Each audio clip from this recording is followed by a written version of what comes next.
So this is our Krimser equation for gas absorption.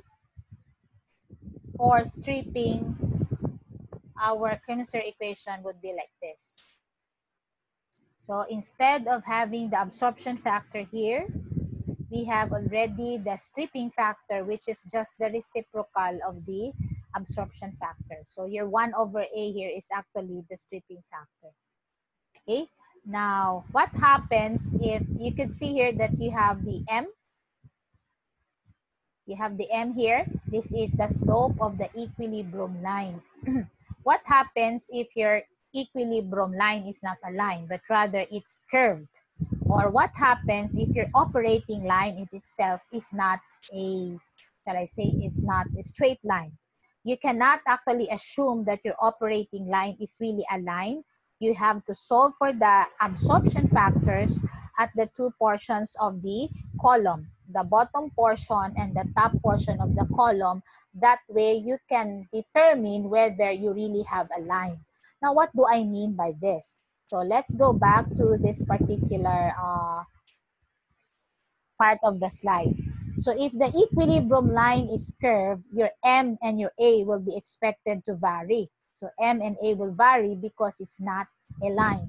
So M, the M that you will substitute in the Krimser equation will be then this time the slope of the equilibrium line on the dilute end. What does this mean?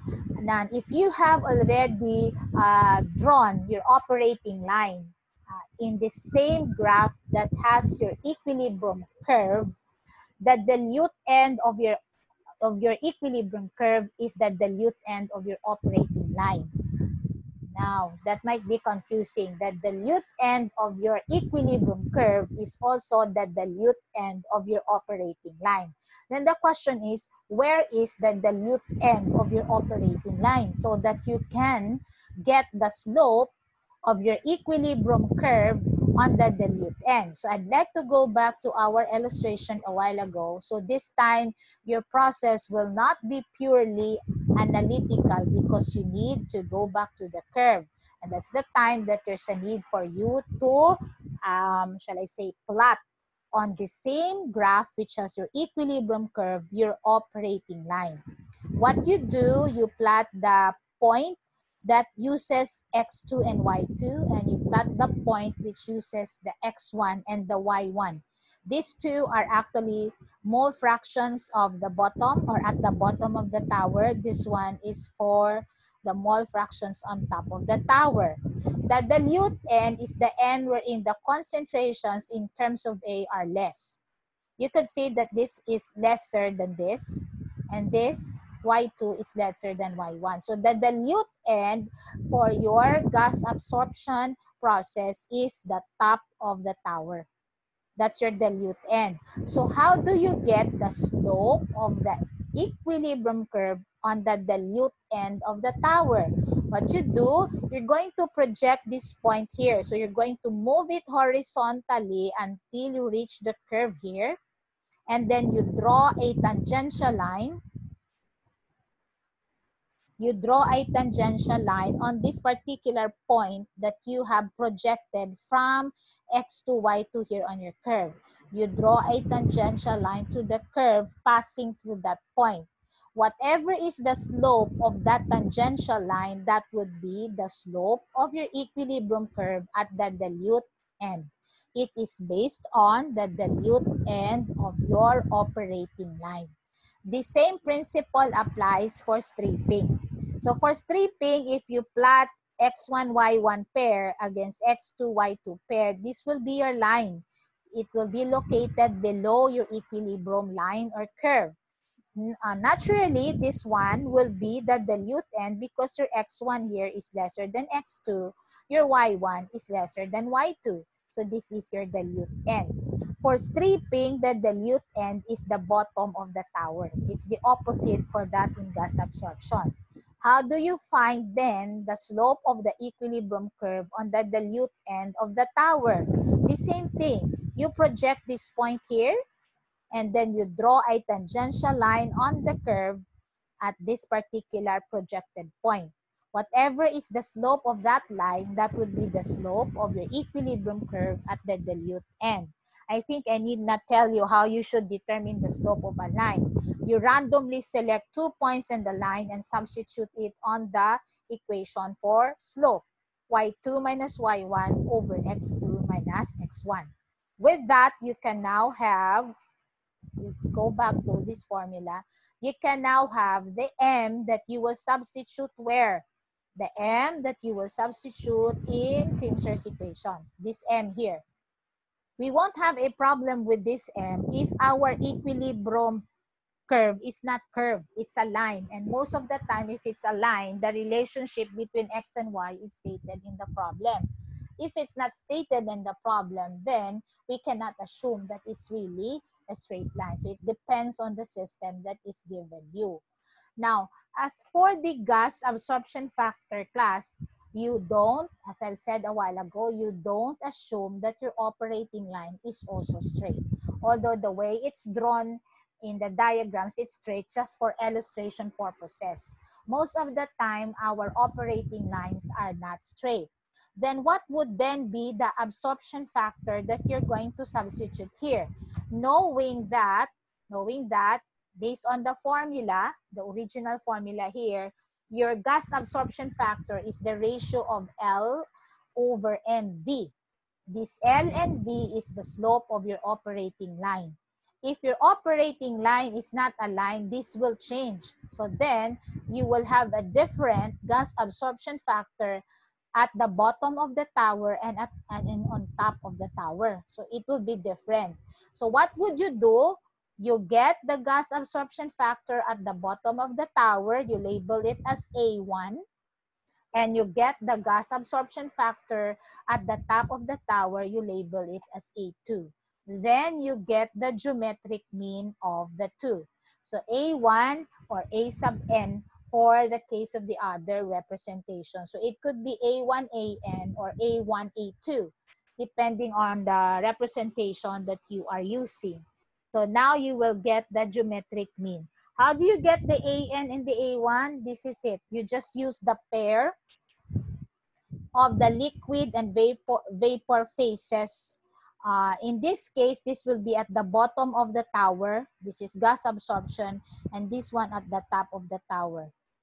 The slope at this end and the slope at this end you will use. So you will have two slopes to determine. You have 2 points to project. You have 2 points to project in your equilibrium curve and 2 tangent lines to draw and 2 slopes to determine. That is if in the case you're not given again the M. Okay? If the M is not given, then you are to determine both these two. Even if, class, even if, I'd like to emphasize this, even if the problem gives you the relationship between X and Y, then correct, it's 100 correct to say that you have an equilibrium line. Because we cannot have an X and Y relationship if we don't have a line for the equilibrium line. Then you're okay with that. Your equilibrium relationship is a line, not a curve for X and Y. You cannot still just solve one absorption factor. You still need to solve 2 absorption factors with the same M's here. Why? Because you're not certain that your operating line is also straight. Because your operating line depends on the ratio of the liquid and the vapor phases flow rate. So if these two are in ratio, in terms of ratio, are not the same or is not constant, then you have a curved operating line. Whether a curved operating line for gas absorption or a curved operating line for stripping. So to be safe, don't, don't just solve one gas absorption factor. Solve for both absorption factors at the top and at the bottom of your column. And then just get the geometric mean. If these two, LO and V1, and Ln and V sub n plus 1 are equal, then right away you can conclude that you also have a straight operating line. In the same way that you have a straight equilibrium curve if you're given or you're provided with the equilibrium equation governing X and Y. So this particular thing is also the same thing with stripping. Don't also assume that you will have a stripping factor, the reciprocal of the gas absorption factor, that is constant. So you have to solve for the A again.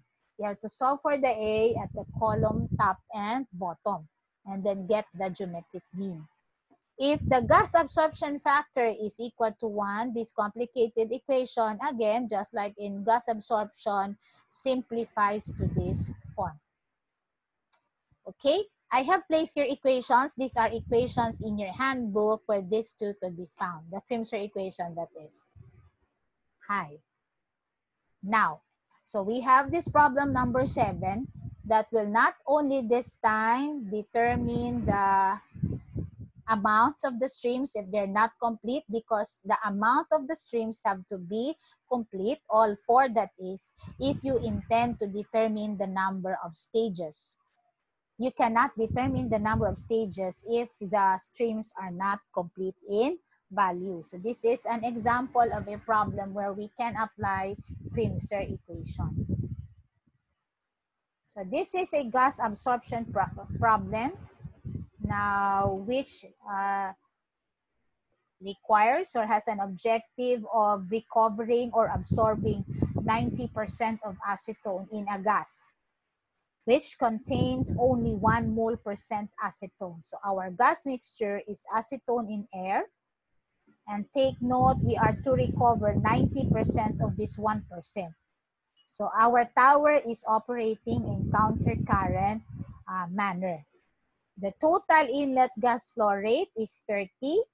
The total inlet pure water flow rate that is used to absorb the acetone is 90.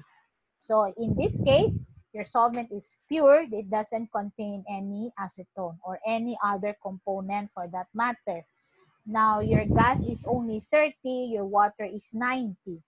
Your column is operating isothermally at 300 Kelvin and total pressure, so isobaric also at 101.3 kilopascal.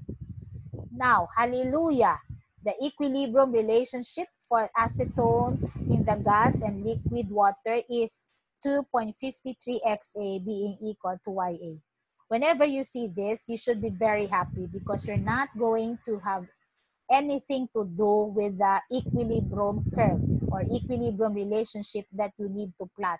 This in itself tells you that more or less 25% of the problem is already easier than if this is not given. You are to determine the number of theoretical stages required for this separation. Okay, so this is an application of what we just discussed. Now, for this problem, we have this illustration. I've taken this from John Couples just for us to be able to really follow through the application of the formula. So for our multi-stage gas absorption process, of course, this is stage 1, 2, 3, and this is stage N. Okay? We still don't know for now that it will have 4 stages, but just in case it's already known already, then we place here 4. It's because it has already a ready-made solution that it's written for here. But this is how we write it. Or you can just have one rectangle here and then have the 4 arrows illustrated properly in the rectangle. So this is your solvent. XO is the mole fraction. This is your solvent carrying already the acetone, which is X sub N in mole fraction. This is your original gas, air and acetone mixture. And this is your gas relieved partly by 90% of its acetone content. So what leaves here is just 10% of the 1%. Now, the given values are given in the problem. So you have 1% acetone in the gas. So that would be Y sub A N plus 1. Your solvent is pure. So it is 0. Your V sub N plus 1, that's your feed gas, is 30 kilogram mole per hour. Your solvent is 90 kilogram mole per hour. If you recall me saying a while ago, if you intend to use Crimsor equation And even if you intend to use graphical procedure, it is important that you will complete all values of the streams, especially if it's to be determined analytically. And so far, you only know 2 of the stream values, the entering streams that is. You don't know how much is V1 here for the Y1, and you don't know the Ln for the X sub n. Now, by material balance, the material balance that you're going to see here is a material balance that is to be best viewed, as something that doesn't require that you are a chemical engineering student. A simple common sense will do, like you just know how to multiply and you know how percentage work, then you will know values that you are going to account. What do I mean by this? So in here, you have accounted for the acetone entering by multiplying the 30 amount of the mixture by the mole fraction of acetone. So this is your acetone. Now you are to recover 90% of this acetone. It would go with your solvent water. So then it is said that if your entering air has this acetone, if you subtract this value, then you will have this as your entering air. Okay? What do you mean by that, miss? You know already that this is your acetone and your mixture is 30. So naturally, the rest would be your air. So that's 29.7. But you can do it in this manner as well. Your original amount, which is 30, should be multiplied to 1 minus the percentage of acetone, meaning this is already representing air. And this will be your air. So either you do it in this manner, or you do it like subtraction 30 minus 0.3, you still have the entering air. You still get the entering air. The purpose, however, of getting this amount of acetone is for you to know the acetone living in V1. If it is to be 90% recovered, then 10% of this acetone entering should be living with your V sub 1. What is left in your V sub 1 is just 10% of the original acetone in your feed. This is your acetone in your feed, right? 0.01 times 30. So you just multiply that by 10%. This is the amount that goes here. That's the remaining amount unrecovered. Of course, the rest of the 0.3 minus 0.03 would be your 0.27. So it's just like multiplying your 0.3 here by 0.9. That would be the acetone recovered. The acetone recovered will be here. Why need this? Why do you think this is needed? Remember that you only have mole fractions for the entering phases. You don't have mole fraction of these living phases, X sub n and Y1. Knowing the acetone that lives in V1 and knowing the acetone that lives in L1 would lead you to the Y1 and the X sub n. And that would be illustrated here on the next slide. Now, if your V1 will have this amount of acetone, the 90%, this amount of air, the inert part of air, and this amount unrecovered, the total acetone in V1 will be, and air will be 29.73. This is your inert air, and this is the acetone unrecovered, the 10% of the 0.3. So the sum of the two will naturally be the amount, the total amount of air and acetone leaving the gas absorption tower. If this is the total amount, now you can use the acetone, this one, the acetone living in V1 together with that amount, with this amount to get the YA1. Again, as I've said a while ago, you need the amount that is recovered by the solvent, which is 0.27. This is 0.27 class. But you need something to put under the denominator for it to be a mole fraction. And what should be in the denominator? That should be your water, since it's all water, and the recovered acetone, which is 90% of the 0.3, which is 0.27. So this is the total stream leaving, or this is the total solvent phase leaving your absorption column. So if this is used as a denominator for the 0.27, you now have the XAN. What's the purpose of completing the mole fractions aside from completing the phases? So we have completed, so we know already the 4 phases. The LO, LN, V1, and V sub M plus 1, they are all complete. And we now know the 4 mole fractions. The XAO, the XAN, the YA1, and the YAN plus 1. What's the purpose of knowing this? Actually, the purpose of this is for you to know how it's done graphically. So I'd like to go back. If you have completed all mole fractions, these are rather your points. So this is the point Y1XO, okay, Y1XO, and this is the point YN plus 1XN. So this is the bottom of the tower. This is the Y1X1 in the original diagram that I have shown, and this is your X2Y2. You have already the concentrations, so you have the points, you connect the points. You're not certain that it's a straight line, but in the graphical approach, you are assuming that your operating line is a straight line. So you just assume it's a straight line. So this is your operating line.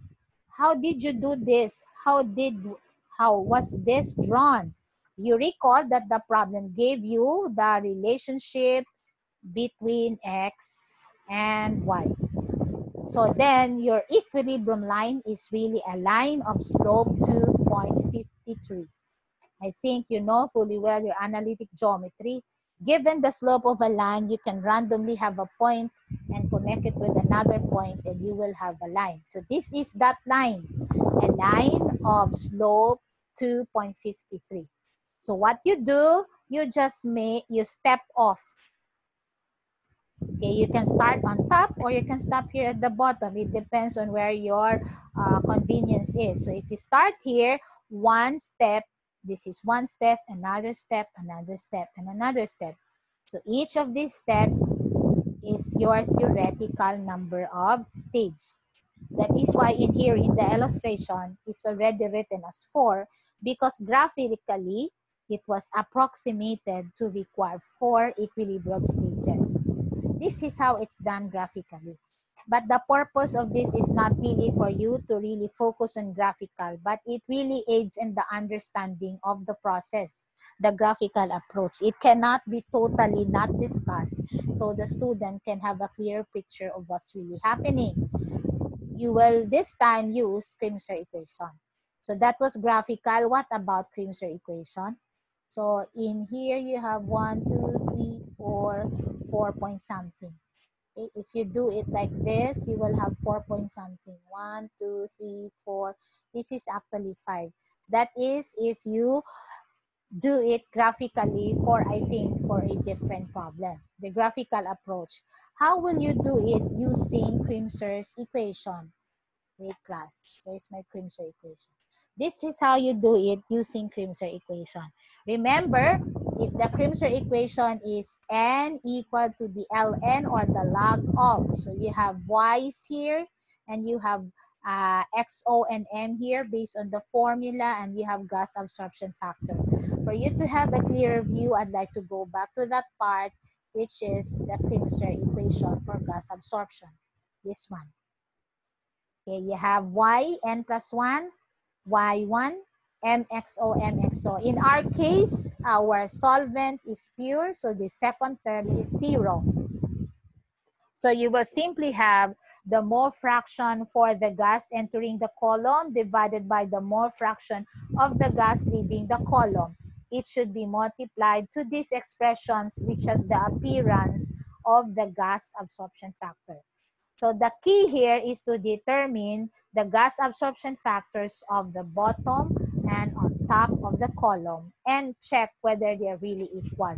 If they're not equal, then find the geometric mean. So that's what we're going to do in our problem. So this time, we will not use graphical approach, but rather we will use this one. So we have determined already these values. We have already all of this.